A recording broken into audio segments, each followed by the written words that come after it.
আর এবার নজর রাখবো যে খবরের দিকে। এবার 30-এর উপর আসন পেলে এক বছরের মধ্যে নবান্নে বিজেপির মুখ্যমন্ত্রী বসবেন। তৃণমূলকে সরাসরি চ্যালেঞ্জ ছুড়লেন বিজেপির রাজ্য সভাপতি তথা বালুরঘাটের বিজেপি প্রার্থী সুকান্ত মজুমদার। পুলিশকেও হুঁশিয়ারি বিজেপির রাজ্য সভাপতির। বিজেপির পক্ষে হাওয়া, এরপর সুনামি আসবে। আগে ভাগে হাওয়া মুরুগের মতো ঘুরে যান। পুলিশ অ্যাকশন না নিলে রিঅ্যাকশন নিন দলীয় কর্মীদের নিদান সুকান্ত মজুমদারের।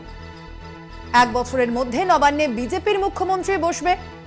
তৃণমূল সরকারকে সরাসরি নিশানা সুকান্ত মজুমদারের। এবং শুধুমাত্র তাই নয়, পাশাপাশি পুলিশকেও এবার হুঁশিয়ারি দিয়েছেন বিজেপির রাজ্য সভাপতি।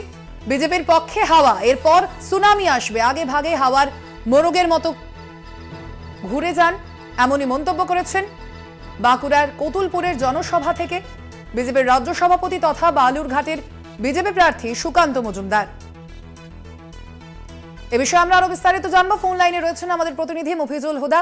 মফিজুল, কি জানা যাচ্ছে মূলত এবার তৃণমূলকে এবং পুলিশকে হুঁশিয়ারি দিয়ে কি বললেন সুকান্ত মজুমদার?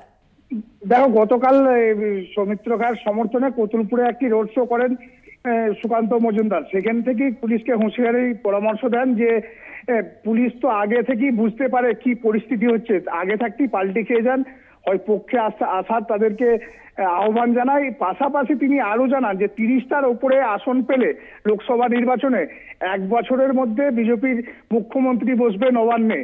এই বিষয়ে তৃণমূল বিজেপিকে কটাক্ষ করেন যে আগে 10 সংখ্যার আসন বৃদ্ধি করুক, তারপরে তারা বিজেপির মুখ্যমন্ত্রীর স্বপ্ন দেখবেন। একেবারেই মফিজুল, তার পাশাপাশি এদিন পুলিশকে হুঁশিয়ারি দিয়েও মন্তব্য করেছেন সুকান্ত মজুমদার। সেখানে তিনি ঠিক কি বলেছেন?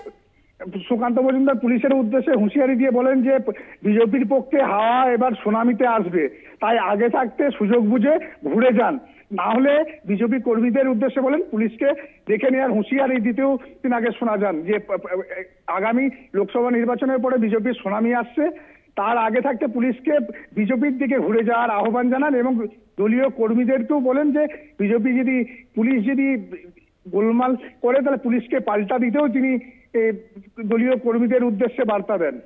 একদম, ধন্যবাদ তোমায়। আমরা কথা বললাম, আমাদের সঙ্গে ফোন লাইনে ছিলেন আমাদের প্রতিনিধি মফিজুল হুদা। তার পাশাপাশি আপনাদের যেমনটা জানাচ্ছিলাম, বাঁকুড়ার কতুলপুরের জনসভা থেকে কি বলেছেন সুকান্ত মজুমদার, শুনুন। যারা যত খাচ্ছে খেতে দিন, পায়ে দড়ি বেঁধে উল্টো করে টাঙাবো আর বমি করাবো সমস্ত জনগণের টাকা। আর পুলিশ প্রশাসনকে বলবো, দাদা আপনারা তো সবার আগে হাওয়া বোঝেন, হাওয়াটা বুঝুন, বুঝে ঠিক মতো মুরগির মতো হাওয়া মোরগের মতো ঘুরে যান। হাওয়া এখন বিজেপির হাওয়া, এরপরে বিজেপির সুনামি আসছে। 30টা পার করে দিন, তার এক বছরের মধ্যে আমরা সরকার তৈরি করব, নবান্নতে বিজেপির মুখ্যমন্ত্রী বসবে। তাই বিজেপির পার্টি অফিসে আক্রমণ হচ্ছে আমি শুনছি। কি হয়েছে কতলপুরে? হয়েছে তো। পুলিশকে বলছি ব্যবস্থা নিন, যদি ব্যবস্থা না নেন তাহলে কিন্তু বিজেপি ব্যবস্থা নেবে। আর বিজেপি যদি ব্যবস্থা নেয় তাহলে কিন্তু বিপদ আছে। পুলিশ যদি অ্যাকশন না নেয় আপনারা রিঅ্যাকশন দেবেন। তো মুখ্যমন্ত্রীকে রিঅ্যাকশন দেখাতে হবে, তো রিঅ্যাকশন দেখান।